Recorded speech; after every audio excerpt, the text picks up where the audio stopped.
And welcome to SPMIS Academy. Today we will analyze important newspaper articles of 10th July 2021. Please note you can download the PDF version of today's newspaper analysis by clicking the link given in the comment section. You can also download June 2021 magazine from our website spmisacademy.com. You can also join our WhatsApp group through the link given in the description section for more study materials. So students, as we have already discussed, we at SPMIS Academy are starting a revision course for upcoming APSC prelims. इसमें सिर्फ हम लोग current affairs का revision देंगे through YouTube video, जिस तरह से ये यूट्यूब न्यूज़पेपर एनालिसिस आता है।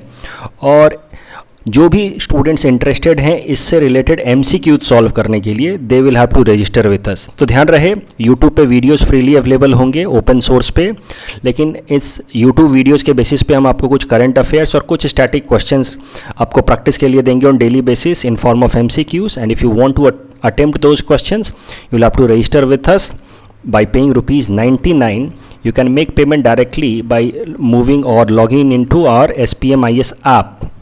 उसमें आपको करंट अफेयर्स फिल्म सेक्शन मिलेगा, वहाँ पे आपको पेमेंट लिंक मिल जाएगा ₹99 का। उसको आप पे करके आप ये MCQs को डेली बेसिस पे अटेम्प्ट कर सकते हैं। These MCQs and current affairs classes और sessions will be starting from upcoming Monday, that is 12 July 2021। और एक बात ध्यान रहे, जो हमारे SPMIS अकेडमी के क्लासरूम स्टूडेंट्स हैं उनको ये पेमेंट करने की ज़रूरत नहीं है। This will be available to them without any cost. चलिए आगे चलते हैं। This is the list of the topics that we will be covering from today's newspaper and the first article is taken from editorial segment. It is about to much democracy in India. ये article बहुत अच्छा है, इसका इस्तेमाल आप एस्से में कर सकते हैं, इससे रिलेटेड एस्से ज़रूर आ सकता है। पॉलिटिकल साइंस ऑप्शन स्टूडेंट्स के लिए भी बहुत इंपॉर्टेंट आर्टिकल है ये, specially from the topic forms of government. और इसका बाकी सब जगहों पे भी आप थोड़ा बहुत इससे पॉइंट्स ले करके इस्तेमाल कर सकते हैं। इसमें कई सारे पॉइंट्स अभी हम डिस्कस करेंगे। आप उनका बहुत सारे जगहों पे, गवर्नेंस में, इंटरनेशनल रिलेशंस में, बहुत सारे जगहों पे आप इसका इस्तेमाल कर सकते हैं। ऐसे में तो डायरेक्ट इस पे सवाल आ सकता है। तो समझते हैं इस आर्टिकल में क्या लिखा गया। पहले इसका कॉन्टेक्स्ट समझते हैं, ये आर्टिकल में ये आया क्यों है। तो हाल फिलहाल में नीति आयोग के CEO अमिताभ कांत साहब ने कहा कि it is difficult to carry out tough reforms in India. India में अगर लैंड रिफॉर्म्स की अगर बात हो या इंडस्ट्रियल रिफॉर्म्स की बात हो या लेबर लॉज को लेकर के रिफॉर्म्स की बात हो, उनको रिफॉर्म्स को लाना मुश्किल होता है इंडिया में। क्यों? क्योंकि इंडिया के अंदर बहुत ज़्यादा डेमोक्रेसी है। What is said, tough reforms are very difficult in Indian context, we have too much of democracy. तो you have to use this word, too much of democracy. This government has demonstrated political will, but फिर भी बहुत सारे limitations आ जाते हैं democracy के कारण। अमिताभ कांत साहब अब यहाँ के बाद चाइना से भी कंपैरिजन करते हैं। He says that it is not easy to compete against China, क्योंकि चाइना के अंदर रिफॉर्म्स लाना बहुत आसान है। चाइना का जो पॉलिटिकल सिस्टम है वहाँ पे डिसीजन मेकिंग फास्ट होता है because of the authoritarian political system. उनकी सरकार को कोई रोक टोक नहीं है, जबकि इंडिया के अंदर सरकार के ऊपर कई सारे रिस्ट्रिक्शंस हैं because in India we follow democratic political system. तो चाइना ऑथोरिटेरियन पॉलिटिकल सिस्टम को फॉलो करता है। वहाँ की जो कम्युनिस्ट पार्टी ऑफ चाइना है उसको लोगों से कंसल्ट नहीं करना पड़ता हर बात पे किसी भी डिसीजन को लेने के लिए, and that is why it makes fast decision. अगर उसको कुछ फैसले करने हैं तो वो कर लेती है। कहीं रोड बनाना है, कहीं रेलवे बनाना है, कहीं एयरपोर्ट बनाना है, वो आराम से बना लेती है। जबकि इंडिया में हर बात के लिए प्रोटेस्ट होता है because we have a democratic form of government. अगर दोनों तरह के जो दो मेन पॉलिटिकल सिस्टम है या दो जो फॉर्म ऑफ गवर्नमेंट है, अगर उनको कंपेयर किया जाए तो विल फाइंड कि अथॉरिटेरियन सिस्टम में the government is the strong central power and people have limited political freedoms. लोग ऐसा नहीं है हमारे देश की तरह जहां मर्जी आए वहां जाकर के प्रोटेस्ट करने लगेंगे, सरकार के काम में रिस्ट्रिक्शन लगाएंगे। जैसे आप देख सकते हैं, मैं सही गलत की बात नहीं कर रहा हूं, अभी मैं खाली बता रहा हूं कि क्या नेचर होता है दोनों का। तो डोंट जज कि मैं सही या गलत कह रहा हूँ। बट अब देखिए, सिटीजनशिप अमेंडमेंट एक्ट का प्रोटेस्ट हो, चाहे फिर वो फार्मर्स का प्रोटेस्ट हो, तो हमारे देश में प्रोटेस्ट ज़्यादा होते हैं। सरकारें इस कारण से रिस्ट्रिक्शंस में आती हैं। वो अच्छा है या वो बुरा है उसको हम आगे देखेंगे। पीपल, यहाँ पे जो अथॉरिटेरियन सिस्टम होता है वहाँ पे people do not have freedom of information. वहाँ पे media is heavily restricted. People do not have right to choose as well. वो अपनी सरकारें, उनके जो रिप्रेजेंटेटिव्स हैं उनको चुन नहीं सकते, and that is why the government is not accountable. सरकार, आप जब चुन ही नहीं रहे तो सरकार को आपको कोई जवाब भी नहीं देना है। इसका बेस्ट एग्जाम्पल हो सकता है चाइना, उसको हम लोग कहते हैं अथॉरिटेरियन सिस्टम। अगर उसको थोड़ा और रिजिड बना दिया जाए, उसको कहते हैं टोटालिटेरियन, तो उसका एग्जांपल हो सकता है नॉर्थ कोरिया, जो हमारे लाइफ के हर एक एस्पेक्ट को जब सरकार कंट्रोल करे, डोमिनेट करे, तो उसको हम लोग कहते हैं totalitarian, when the government controls total aspects of our life, totalitarian. Example North Korea. China can be called authoritarian because the government controls our political aspect of life only. हम politically लोग वहाँ के क्या कर सकते हैं, अपनी सरकार नहीं चुन सकते, उनके पॉलिटिकल राइट्स नहीं है। So China is the best example of authoritarian system. अगर डेमोक्रेटिक सिस्टम की बात की जाए तो लोग अपने रिप्रेजेंटेटिव्स को चुनते हैं, वही सरकार का हिस्सा होते हैं। So the government is accountable to the people. Media is free in democratic system. People enjoy right to choose their representatives, right to be informed. इसका एग्जाम्पल हो सकता है यूएस या इंडिया। अब देखिए, चाहे ब्रिटेन भी एग्जाम्पल हो सकता है, मैक्सिमम यूरोप इसका एग्जाम्पल हो सकता है डेमोक्रेटिक सिस्टम का। दिक्कत क्या होती है कि जिस जगह पे अवेयरनेस कम होता है, लिटरेसी कम होता है, वहाँ पे जब पूरी तरह से डेमोक्रेसी लाई जाती है तो कुछ प्रॉब्लम्स भी निकल के आते हैं एज बाई प्रोडक्ट। जैसे इंडिया में आता है, people are very much vulnerable, उनको आराम से गुमराह किया जा सकता है, मिसगाइड किया जा सकता है because of low level of literacy and education as well as awareness regarding different aspects of any particular issue. हम सिविल सर्विसेज की आप तैयारी कर रहे हैं, मैं पढ़ा रहा हूँ, that's why we are so much aware. But आप जाकर के देखिए समाज में लोगों की कितनी अवेयरनेस है regarding important political issues. People do not know, और इस कारण से जो लीडर्स हैं उनको आराम से किसी भी डायरेक्शन में गाइड कर सकते हैं। So that becomes problematic. Democracy becomes problematic in countries like India, जबकि वही यूएस हो चाहे यूरोप हो, जहाँ पे लेवल ऑफ लिटरेसी ज़्यादा है, पीपल आर मोर एजुकेटेड, वहाँ पे उनको मिसगाइड करना उतना आसान नहीं है। पॉलिटिकल साइंस ऑप्शन स्टूडेंट्स, यहाँ पे जेएस मिल की आइडियाज़ को याद करना। चलिए, चाइना के अंदर पॉलिटिकल सिस्टम की बात की जाए तो जैसा कि मैंने आपको बताया, वहाँ पे अथॉरिटेरियनिज्म है। क्यों? क्योंकि वहाँ पे एक पार्टी का ही रूल है, कम्युनिस्ट पार्टी ऑफ चाइना। वहाँ की अगर ग्राउंड रूट लेवल पे बात की जाए, विलेज लेवल पे बात की जाए, तो थोड़ी बहुत डेमोक्रेसी है। लोग अपने अपने रिप्रेजेंटेटिव्स को विलेज लेवल पे चुनते हैं, जैसे हमारे यहाँ पे पंचायत होता है। लेकिन अगर टॉप मोस्ट लेवल पे बात की जाए, सेंट्रल लेवल पे बात की जाए, तो there is just single party rule, communist party of China.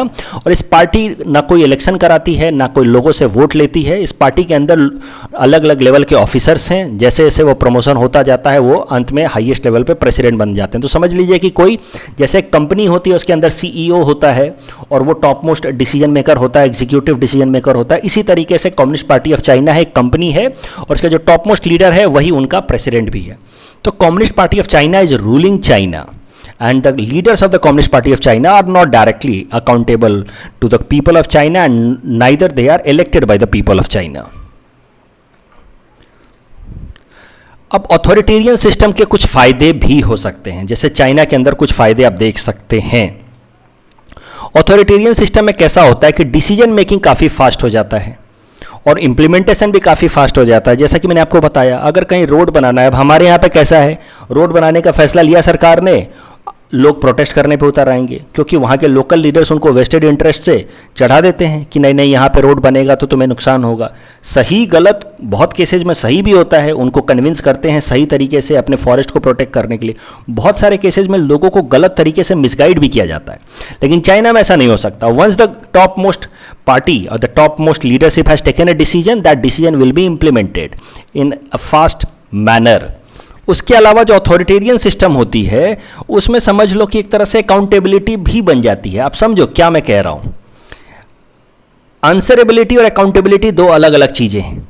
तो डेमोक्रेटिक सिस्टम में आंसरेबिलिटी होती है, सरकार को जवाब देना पड़ता है लोगों को, लेकिन जो अथॉरिटेरियन सिस्टम होती है उसमें अकाउंटेबिलिटी होती है। सरकार जो है कहीं ना कहीं अपने आप को जिम्मेदार मानती है।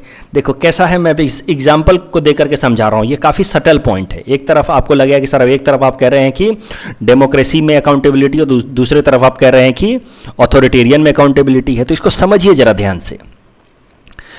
डेमोक्रेटिक सिस्टम में कैसा है कि अगर कोई भी फैसला गलत हो गया तो सरकार कह सकती है कि भाई आपने हमें चुन के भेजा है और हम उसी मैंडेट को इंप्लीमेंट कर रहे हैं। For example citizenship amendment act.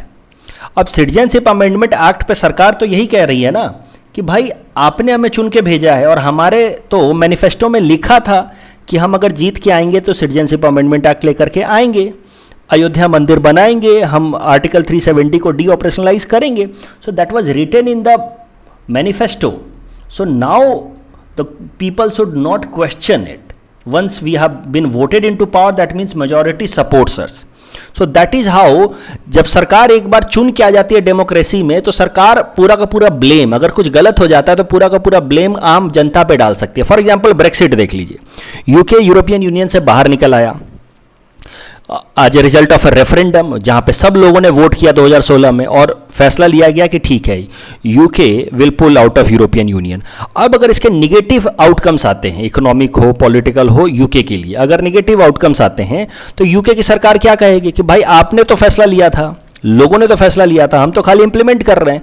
तो कहीं ना कहीं डेमोक्रेसी में सरकार जो है वो पूरी की पूरी जिम्मेदारियां लोगों पे शिफ्ट कर देती है अगर उनसे कुछ गलती हो गई तो दैट इज हाउ कहीं ना कहीं अकाउंटेबिलिटी को डाइल्यूट करने का भी जरिया मिल जाता है डेमोक्रेसी में. जबकि वहां पे आप क्या करोगे, ऑथोरिटेरियन सिस्टम में सारा फैसला आपका, ना लोगों से आपने पूछा है, ना उनसे वोटिंग की है, ना मैनिफेस्टो है, तो अगर फैसला गलत होता है तो कहीं ना कहीं उसके लिए जिम्मेदार भी आप हैं. वो बात अलग है कि लोगों के पास कोई अप्रोच नहीं है, कोई तरीका नहीं है आपको हटाने का, आपके खिलाफ कुछ एक्शन लेने का. तो ये सब तमाम डिबेट्स हैं, ऐसे में इसका इस्तेमाल करना. ऑथोरिटेरियन का और भी फायदा है, it helps in creating a hard state. Hard state वो होता है which can implement its decision even if coercion is required. अगर उसने कोई फैसला ले लिया तो उसको वो आराम से इंप्लीमेंट करे, उसको कहते हैं हार्ड स्टेट. कुछ देश ऐसे होते हैं, कुछ सरकारें ऐसी होती हैं पॉलिटिकल सिस्टम कि वो फैसले ले तो लेते हैं लेकिन उसको इंप्लीमेंट नहीं कर पाते. Such states are known as soft state, और इंडिया को क्रिटिसाइज किया जाता है एज अ सॉफ्ट स्टेट. देखिए soft state according to critics Indian government is soft state. क्यों? क्योंकि भारत सरकार की आप कुछ एग्जांपल ले लीजिए, सिटीजनशिप अमेंडमेंट एक्ट लेकर के आए लेकिन अब उसको इंप्लीमेंट नहीं कर पा रहे. कितने महीने बीत गए, एक्ट 2019 दिसंबर में आया था, लेकिन कहीं ना कहीं उनको पता है कि अगर हम इसको इंप्लीमेंट करेंगे तो फिर से प्रोटेस्ट होगा. एनपीआर का कॉन्सेप्ट लेकर के आए लेकिन अभी इंप्लीमेंट करने में 10 बार सोच रहे हैं कि अगर इसको करेंगे तो लोग किस तरह से रिस्पॉन्ड करेंगे, रिएक्ट करेंगे, हमें नहीं पता. So this is an example of soft state. Soft state where the government is not completely capable of implementing its decisions. ये पॉलिटिकल साइंस ऑप्शन स्टूडेंट्स को याद आ रहा होगा, गनर मर्डाल ने कॉन्सेप्ट दिया है. जीएस स्टूडेंट को ये याद रखने की जरूरत नहीं है. गनर मर्डाल सेड कि India is a soft state, लेकिन बाकी लोग ध्यान से समझो. सॉफ्ट स्टेट इंडिया को कहा जाता है कि आप सॉफ्ट स्टेट हो, आप फैसले लेते हो, आपकी सरकार इंप्लीमेंट नहीं कर पाते. सिटीजनशिप अमेंडमेंट एक्ट इसका बेस्ट एग्जांपल है. आप देखिए फार्मर्स बिल दूसरा एग्जांपल है. आप बिल लेकर के आ गए, अब इंप्लीमेंट करने में आप बार बार सोच रहे हैं क्योंकि फार्मर्स प्रोटेस्ट कर रहे हैं. यहीं चाइना को देखिए, China is a hard state, वो जो फैसले लेता है वो इंप्लीमेंट कर देता है. वन चाइल्ड पॉलिसी लेकर के आया, इंप्लीमेंट कर दिया. फेसबुक व्हाट्सएप को उसको बैन करना तो उसने पूरी तरह से बैन कर दिया. कोई प्रोटेस्ट नहीं कर सकता चाइना में. So that is an example of hard state which is capable of implementing its decision even by force or coercion if required. जबरदस्ती होनी हुई तो जबरदस्ती भी करेंगे. So Indian political system is criticised for being a soft state. तो democracy के कारण होता क्या है, बहुत बार चूंकि सबका साथ सबका विकास का जो हमारा संकल्प है कि सबको साथ लेकर के चलेंगे, डेमोक्रेसी में सबके व्यू को रेस्पेक्ट करेंगे, उस प्रोसेस में decision making gets delayed and we are criticised as soft state. उसके अलावा जो अथॉरिटेरियन स्टेट में ये भी फायदा कहा जाता है कि इट इंक्रीजेस प्रोडक्टिविटी. चूंकि फैसला फास्ट तरीके से होता है, इंप्लीमेंटेशन में कोई डिस्प्यूट नहीं होता, तो प्रोडक्टिविटी अपने आप बढ़ जाती है. यहाँ पे कैसा है कि डेमोक्रेटिक सिस्टम में अलग अलग पार्टियों से कंसेंसस बनाइए, इंप्लीमेंट करते टाइम में अलग अलग राज्य सरकारों से कंसेंसस बनाइए, तो उस चक्कर में प्रोडक्टिविटी कहीं ना कहीं हैम्पर हो जाती है किसी भी स्कीम की, किसी भी प्रोजेक्ट की. और अथॉरिटेरियन स्टेट जो चाइना फॉलो करता है जिस तरह का पॉलिटिकल सिस्टम, उसको फॉलो करते हुए अगर आप देखें तो चाइनीज इकोनॉमी हमसे कितना आगे निकल चुकी है. तो कहीं ना कहीं अमिताभ कांत साहब की बात यहाँ सही साबित होते हुए दिखती है कि to much democracy has restricted India's economic growth. आज चाइनीज इकोनॉमी और इंडियन इकोनॉमी लगभग बिल्कुल एक बराबर थे. जब हम ये दोनों करंट जो पॉलिटिकल सिस्टम है, इंडिया का 1947 में आया, चाइना का 1949 में आया, और हम जब स्टार्टिंग थी तो हम बिल्कुल एक बराबर थे. इनफैक्ट 1980s तक हम बिल्कुल एक साथ थे. लेकिन आज देखिए चाइनीज इकोनॉमी हमसे 6 गुना ज़्यादा बड़ी है. तो कहीं ना कहीं ये अथॉरिटेरियन सिस्टम के कारण फास्ट इम्प्लीमेंटेशन करके अपने फैसलों को उन्होंने अपनी इकोनॉमी को बहुत फास्ट तरीके से ग्रो कराया, और हम कहीं ना कहीं डेमोक्रेसी और कंसेंसस बनाने के चक्कर में थोड़ा पीछे रह गए हैं. ऐसा इस आर्टिकल से अभी तक तो प्रूव हो रहा है Chinese economy is 6 times bigger than Indian economy. China ने इस साल क्लेम किया कि उसने अपने देश से पॉवर्टी को पूरी तरह से, एक्सट्रीम पॉवर्टी को पूरी तरह से खत्म कर दिया। It has eliminated poverty. जबकि इंडिया में आपको पता है कि गरीबों की संख्या कितनी ज़्यादा है। कुछ रिपोर्ट्स क्लेम करते हैं कि दुनिया के सबसे ज़्यादा गरीब अभी भी इंडिया में रहते हैं। और ये हो गया चाइना का अथॉरिटेरियन सिस्टम, जिसमें आप देख सकते हैं कि कैसे चाइना इकोनॉमिकली बहुत ग्रो किया। इसी तरीके का ओपिनियन रखते हैं Lee Kuan Yew, who is considered to be father of Singapore. Singapore भी एक अच्छा एग्जाम्पल है इकोनॉमिक डेवलपमेंट का। और ली कुआन यू कहते हैं कि पूरी तरह से अथॉरिटेरियनिज्म मत रखिए, लोगों पे पूरी तरह से दबाव मत बनाइए, लेकिन you need to go for soft authoritarianism. Soft authoritarianism Lee Kuan Yew को जरूर मेंशन करना अगर डेमोक्रेसी अथॉरिटेरियनिज्म पे एस्से आ जाए या कोई क्वेश्चन आ जाए पॉलिटिकल साइंस में। सॉफ्ट अथॉरिटेरियनिज्म मतलब government should not always be guided by people opinion, because that may not be always right. आप लोगों की बात सुनिए, लेकिन हर बार लोगों की बात के हिसाब से काम मत कीजिए। Government should work for the welfare of the people but should not be guided by opinion of the people, because जो लोगों का ओपिनियन होता है वो मिसगाइडेड भी हो सकता है। तो लोगों के वेलफेयर के लिए काम कीजिए, but don't always follow what people से। तो क्या इससे ये बात मान ली जाए कि authoritarianism is guarantee of economic growth? Singapore को आप देख सकते हैं ली कुआन यू के अंदर, या फिर चाइना को देख करके क्या हम इस बात को कंक्लूड कर सकते हैं कि अथॉरिटेरियनिज्म से इकोनॉमिक ग्रोथ पक्का आएगा? Answer is no. अगर कुछ सक्सेसफुल एग्जाम्पल है तो कई सारे फेल्ड एग्जाम्पल भी हैं। फॉर एग्जाम्पल अफ्रीका, कई सारे अफ्रीकन कंट्रीज में आप देखिए अथॉरिटेरियन सिस्टम है। वेस्ट एशिया जैसे आप देखिए सऊदी अरबिया, वहाँ पे अथॉरिटेरियनिज्म है। लेकिन इसका मतलब ये तो नहीं कि इकोनॉमिकली बहुत ज़्यादा प्रोग्रेसिव हैं। सऊदी अरबिया में अभी भी इकोनॉमिक कंडीशंस अच्छी हैं just because of oil reserves, otherwise economic growth Saudi Arabia में बिल्कुल नहीं है। तो अफ्रीका या West Asia is a good example which claims कि authoritarianism is not guarantee of economic development. Taiwan या साउथ कोरिया की बात की जाए तो ये कंट्रीज आज इकोनॉमिकली काफ़ी डेवलप्ड हैं। ये इकोनॉमिकली डेवलप करना फास्ट तरीके से तब शुरू हुए जब इन्होंने अपने यहाँ पे अथॉरिटेरियन सिस्टम को रिप्लेस किया डेमोक्रेसी के साथ। तो जब डेमोक्रेसी आई इनके यहाँ पे, तब जाकर के यहाँ पे इकोनॉमिक ग्रोथ फास्ट पेस पे आया। तो कहीं ना कहीं ये सब एग्जाम्पल्स क्लेम करते हैं, प्रूव करते हैं कि authoritarianism is not guarantee of economic growth. In fact in some cases authoritarianism has acted against economic growth. For example Africa and West Asia, Taiwan South Korea में भी अथॉरिटेरियनिज्म हटाने के बाद इकोनॉमिक ग्रोथ फास्ट पेस पे आया है। तो ये तो बात हो गई अथॉरिटेरियनिज्म। एग्जाम्पल चाइना देकर के आप हर बार नहीं कह सकते कि अथॉरिटेरियनिज्म इज गुड, कई सारे फेल्ड एग्जाम्पल्स भी हैं, पहली बात तो। उसके अलावा अथॉरिटेरियनिज्म के अपने कई सारे इंटरनल प्रॉब्लम्स हैं, बहुत सारे प्रॉब्लम्स हैं। इकोनॉमी सिर्फ अकेला एस्पेक्ट नहीं है ना हमारे लाइफ का, और भी तो एस्पेक्ट्स हैं हमारे लाइफ के। सबसे बड़ा प्रॉब्लम है अथॉरिटेरियनिज्म का कि वहाँ पे लोगों के पास बिल्कुल फ्रीडम नहीं है, सरकार जो चाहे वो कर सकती है।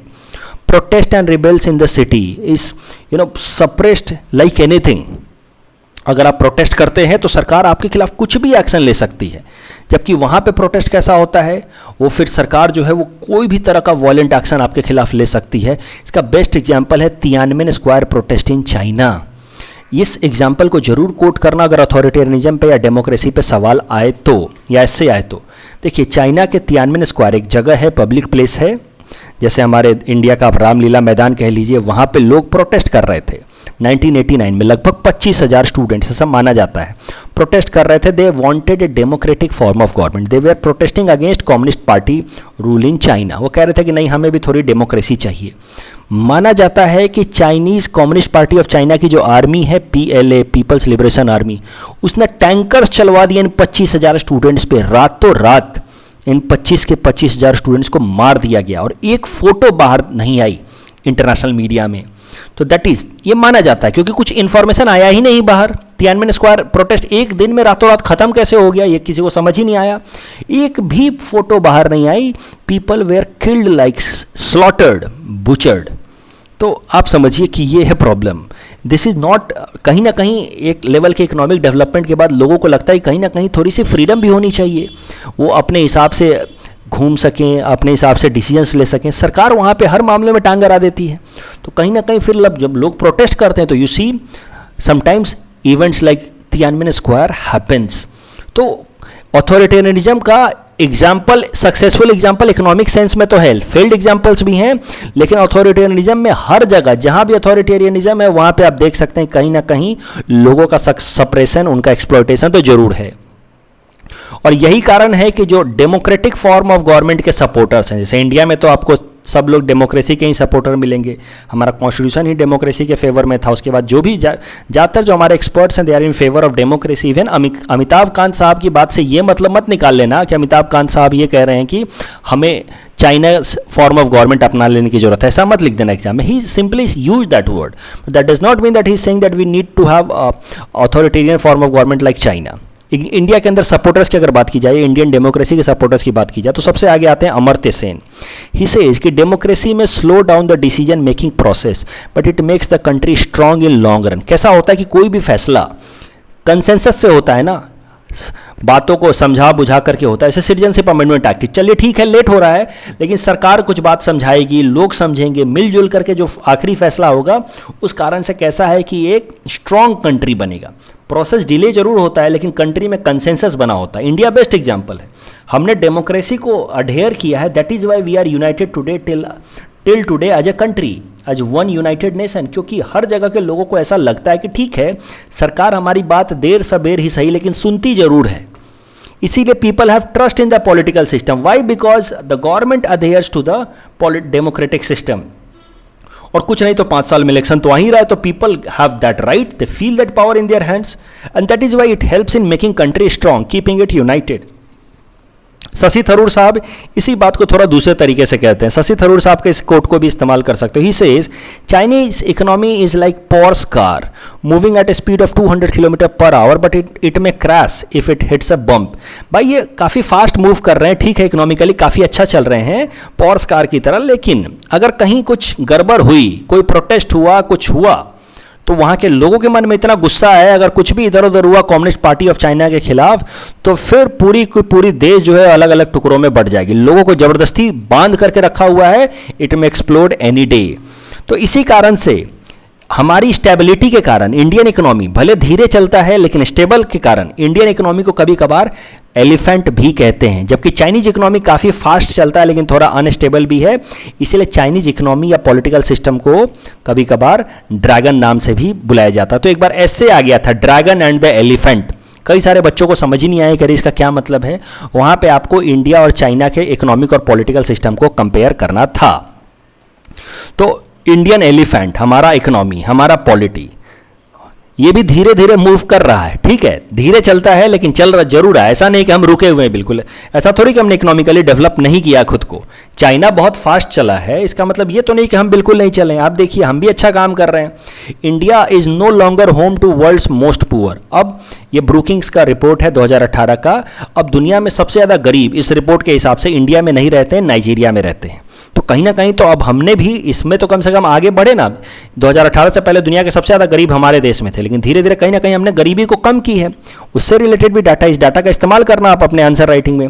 2005 से लेकर के 2015 तक में इंडिया ने 273 मिलियन मतलब 27 करोड़ लोगों को मल्टी डायमेंशनल पॉवर्टी से ऊपर लाया, मतलब पॉवर्टी लाइन से ऊपर लाया है। 10 सालों में लगभग 27 करोड़ लोगों को पॉवर्टी लाइन से ऊपर लाया है, जो हाईएस्ट है फॉर एनी कंट्री जिन्होंने अपने लोगों को पॉवर्टी लाइन से ऊपर लाया हो। तो ऐसा तो नहीं है कि हम काम नहीं कर रहे हैं, हमारे यहाँ पे इकोनॉमिक डेवलपमेंट नहीं हो रहा, हमारे यहाँ पे इकोनॉमिक ग्रोथ नहीं हो रहा। हमारा हाथी भी चल रहा है लेकिन आराम आराम से, धीरे धीरे लोगों की डेवलपमेंट हो रही है लेकिन स्टेबल तरीके से चल रहा है। हमारा हाथी आराम से है, इसमें कोई दिक्कत नहीं है, कहीं भी डिसइंटीग्रेशन नहीं होगा। लेकिन चाइना के अंदर डिसइंटीग्रेशन हो सकते हैं, पॉलिटिकल एंड इकोनॉमिक इंस्टेबिलिटी आ सकती है। और देखिए चाइना के अंदर जो अथॉरिटेरियनिज्म है, अब बातें हो रही हैं, इसको भी आपको लिखना है एस्से में कि अब ऐसी बातें हो रही हैं कि चाइना के अंदर जो अथॉरिटेरियनिज्म है वो सिर्फ चाइना के लोगों के लिए खतरनाक नहीं है, पूरे दुनिया के लिए खतरनाक है। क्यों? क्योंकि चाइना के अंदर जो अथॉरिटेरियन सिस्टम है वो इंफॉर्मेशन को सप्रेस करता है, वो लोगों को सप्रेस करता है, वो लोगों को आपस में कम्युनिकेट करने नहीं देता, पूरे दुनिया के साथ काट करके रखा हुआ है चाइना को।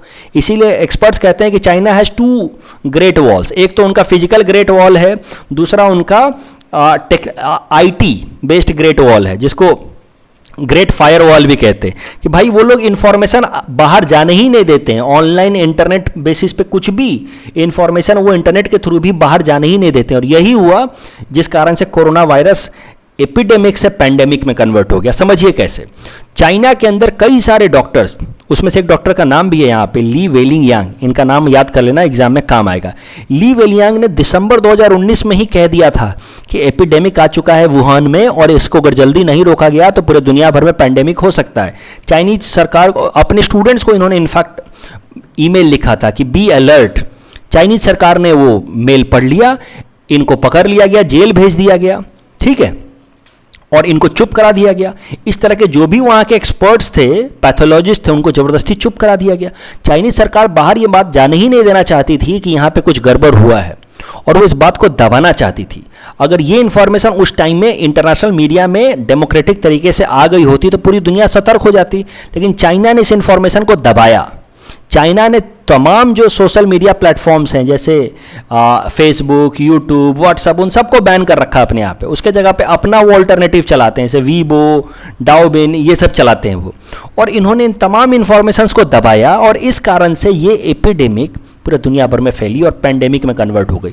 हमें देखिए, दिसंबर में ये आउटब्रेक हो चुका था वुहान में, और पूरे दुनिया को लगभग फरवरी 2020 तक अंदाजा नहीं लगा कि कुछ सीरियस चल रहा है। There are some news coming up here and there, लेकिन कुछ डायरेक्ट या कंक्रीट इन्फॉर्मेशन चाइनीज सरकार की तरफ से नहीं आ रहे थे कि ये वायरस ऐसा है, इसमें ये है, ऐसे फैल रहा है। Nothing was coming like that, and that led to such a huge pandemic, जिसको हम आज तक फेस कर रहे हैं। आप देखिए, सारी बिजनेसेस बंद है हमारे ऊपर, आज तक लॉकडाउन चल रहा है। देखिए, अगर उस टाइम में ही रोक दिया गया होता, वुहान में इसको पकड़ लिया गया होता, तो आज ये नौबत ही नहीं आती। सो मुद्दा ये है कि चाइना का जो सिस्टम है, अब आपको आर्ग्यू करना है कि ये खाली चाइना के लोगों के लिए ख़राब नहीं है, पूरे दुनिया के लिए ख़राब है। अब एक बात को ध्यान से समझो, आपको तो डेमोक्रेसी को सपोर्ट करना ही करना है, आपको डेमोक्रेसी का स्ट्रेंथ लिखने हैं। डेमोक्रेसी में कैसा होता है, there is free flow of information, media is independent, and the political leadership, जो सरकारें हैं वो आंसरेबल हैं जनता के प्रति। अब देख रहे हैं ना कहीं आप समझिए, अगर मोदी जी ने पूरा का पूरा कैबिनेट रिसफल किया है, कहीं ना कहीं इसके पीछे वो सेकेंड वेव ऑफ कोविड-19 जिम्मेदार है। कहीं ना कहीं उनको लगा है कि कुछ जो मिनिस्टर्स हैं वो अच्छा काम नहीं किया उन्होंने। कैसे आ गया सेकेंड वेव, क्यों इतनी तबाही हुई, क्यों? क्योंकि मोदी जी को पता है कि 2019 के बाद 2024 में वापस से जनता के पास जाना है, आंसरेबल तो है ना, तो कहीं ना कहीं परफॉर्म करके अब दिखाना होगा, तीसरा वेव को आने से रोकना होगा। इसलिए उन्होंने जल्दी जल्दी पूरा सिस्टम बदला है। इस तरह का कुछ होता ही नहीं है ऑथोरिटेरियन सिस्टम में। तो ऐसे इस तरह का आपसे पूछा जा सकता है, टू मच डेमोक्रेसी या hindrance to India's economic growth. अब आप समझ लो, इसमें भावनाओं में मत बह जाना कि हाँ चाइना बहुत अच्छा है, हमारे यहाँ पे डेमोक्रेसी बहुत ख़राब है, ऐसा मत बह जाना। ये इसके बावजूद भी आपको इस स्टेटमेंट को पहले थोड़ा सा एक्सप्लेन करना है, फिर आपको कहना है कि नहीं डेमोक्रेसी के बहुत फ़ायदे हैं। अमर्त्य सेन की बात लिखना, शशि थरूर की लिखना, और वो सब लिखना कि हमारा एलिफेंट है, सबका साथ सबका विकास है, आंसरेबिलिटी है, इकोनॉमिक ग्रोथ की तो कोई गारंटी नहीं है अथॉरिटेरियनिज्म में, लेकिन हाँ लोगों के एक्सप्लॉयटेशन की पक्का गारंटी है। डेमोक्रेसी में देखिए देश यूनाइटेड रहता है। ये अलग अलग डायमेंशन से अपना एस्से लिखना, कम से कम 1000 वर्ड का तो एस्से आप जो आइडियाज़ मैंने डिस्कस किए उसके बेसिस पे लिख ही सकते हो। तो जो बच्चे इस बार पीटी नहीं दे रहे हैं, अगले साल की तैयारी कर रहे हैं, वो एक इस पर अच्छा एस्से कोशिश कर सकते हो 1000 वर्ड का। जितने आइडियाज़ मैंने डिस्कस किए उसके बेसिस पे आराम से आप लिख पाओगे। The next article taken from international segment, it is about India Nepal signing railway service agreement, and this topic is important from our syllabus paper 3 international relations point of view. तो news ये है कि इंडिया और नेपाल ने railway service agreement को upgrade किया है। ऐसा नहीं कि नया कोई रेलवे सर्विस एग्रीमेंट साइन हुआ है, इंडिया नेपाल के बीच में ऑलरेडी एक रेलवे सर्विस एग्रीमेंट थी 2004 की, उसको अपग्रेड किया गया है हाल फिलहाल में। ये देख सकते हैं वर्चुअल मीटिंग चल रही है इंडिया और नेपाल के ऑफिसर्स के बीच में। तो इस रेलवे सर्विस एग्रीमेंट के हिसाब से होगा क्या कि नेपाल का कोई भी जो फ्रेट ट्रेन है, यानी कि मालगाड़ी, चाहे वो कंटेनर टाइप का हो या फिर फ्रेट हो, यानी कि नेपाल का जो भी कार्गो ट्रेन है, मालगाड़ी, वो इंडियन रेलवे नेटवर्क का इस्तेमाल कर सकता है अपने माल को इंडिया में लाने के लिए या इंडिया से माल नेपाल में ले जाने के लिए। That is the simple meaning. ये जो नेपाल का India Nepal rail service agreement है, इसमें नेपाल का कोई भी पब्लिक ट्रेन यानी कि सरकारी ट्रेन या प्राइवेट ट्रेन इंडियन नेटवर्क का इस्तेमाल कर सकते हैं माल को लाने के लिए या ले जाने के लिए। लेकिन हाँ, they must be authorised by Indian railway, चाहे वो सरकारी ट्रेन हो या प्राइवेट कंटेनर हो। पहले भारतीय रेल उसको ऑथोराइज करेगी, तब जा कर के वो ट्रेन इंडियन रेलवे नेटवर्क का इस्तेमाल करेगी।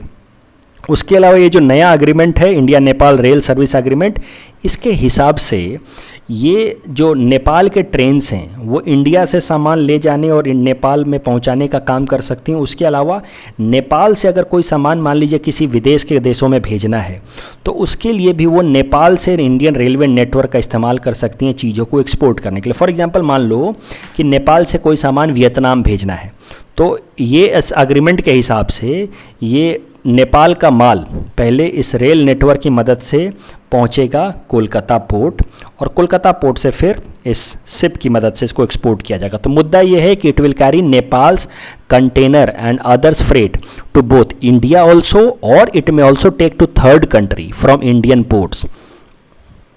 तो इस बात का ध्यान रखना। अब इसका इस्तेमाल कैसे करेंगे, मेंस पर्सपेक्टिव में इसका बड़ा अच्छा इस्तेमाल हो सकता है। आपको मैं बार बार बताता रहा हूँ कि चाइना जो है वो नेपाल को अपने तरफ इन्फ्लुएंस करने की कोशिश कर रहा है, उसके साथ रेल कनेक्टिविटी रोड कनेक्टिविटी बढ़ाने की कोशिश कर रहा है। लेकिन चाइना के पास बहुत डिसएडवांटेज है, बीच में बड़ा सा हिमालय खड़ा है नेपाल और चाइना के बीच में, इसलिए चाहे कितना भी वो कोशिश कर ले इंडिया के पास हमेशा ही जोग्राफिकल एडवांटेज है एज फार एज नेपाल के साथ हमारा रिलेशन इज कंसर्न। चाइना को बीच में हिमालय को पार करना होगा जो कि बहुत मुश्किल है। अगर कोई रेल या रोड बना भी देता है तो भी ट्रांसपोर्टेशन कॉस्ट बहुत हाई होगा क्योंकि चाइना का जो कोस्ट है वो काफ़ी दूर है नेपाल से, जो ईस्टर्न कोस्ट है। लेकिन इंडिया के लिए सब फायदे हैं। तो इंडिया है geographical advantage vis-a-vis with China with respect to its relation with Nepal. ये बात तो हम पहले भी डिस्कस कर चुके हैं। अब हमें बस जो हमारा जोग्राफिकल एडवांटेज उसका इस्तेमाल करना है, नेपाल को हमें अपने ऊपर और डिपेंडेंट बनाना है। यही बात तो हम डिस्कस करते रहे ना, तो उसी डायरेक्शन में ये नया Indian Nepal railway service agreement को देखा जा सकता है। हम नेपाल को मौका देना, अच्छा कोई बात नहीं तुम्हें बाहर में ट्रेड करना है करो, हम तुम्हें अपना रेल नेटवर्क प्रोवाइड करेंगे, तुम्हें हमारे देश के साथ आराम से ट्रेड करना है अलग अलग स्टेट से करो, हम तुम्हें रेल नेटवर्क प्रोवाइड करेंगे। So we are making Nepal more dependent. So this recent upgradation can be seen in this particular direction. उसके अलावा पीटी में इस तरह का सवाल आपसे पूछा जा सकता है from this particular topic. Please attend this question and you can submit the answer in the comment section. The next article is again taken from international segment. It is about Islam Qala and सीर खान बंदर। ये topic जो है वो prelims mapping point of view से important है। जरा समझते हैं क्या न्यूज़ है। आप सबको पता है कि यूएस ने फैसला ले लिया है, अमेरिकी प्रेसिडेंट ने, कि अब अमेरिकी forces will be completely pulled out of Afghanistan by 11 सितंबर 2021 और इस कारण से तालिबान एकाएक से फिर से पावरफुल फोर्स बन के इमर्ज हो रहा है। अब जब यूएस के फोर्सेस बाहर जा रहे तो तालिबान का कॉन्फिडेंस बढ़ गया और तालिबान अलग अलग एरियाज़ को फिर से अफगानिस्तान का कैप्चर कर रहा है।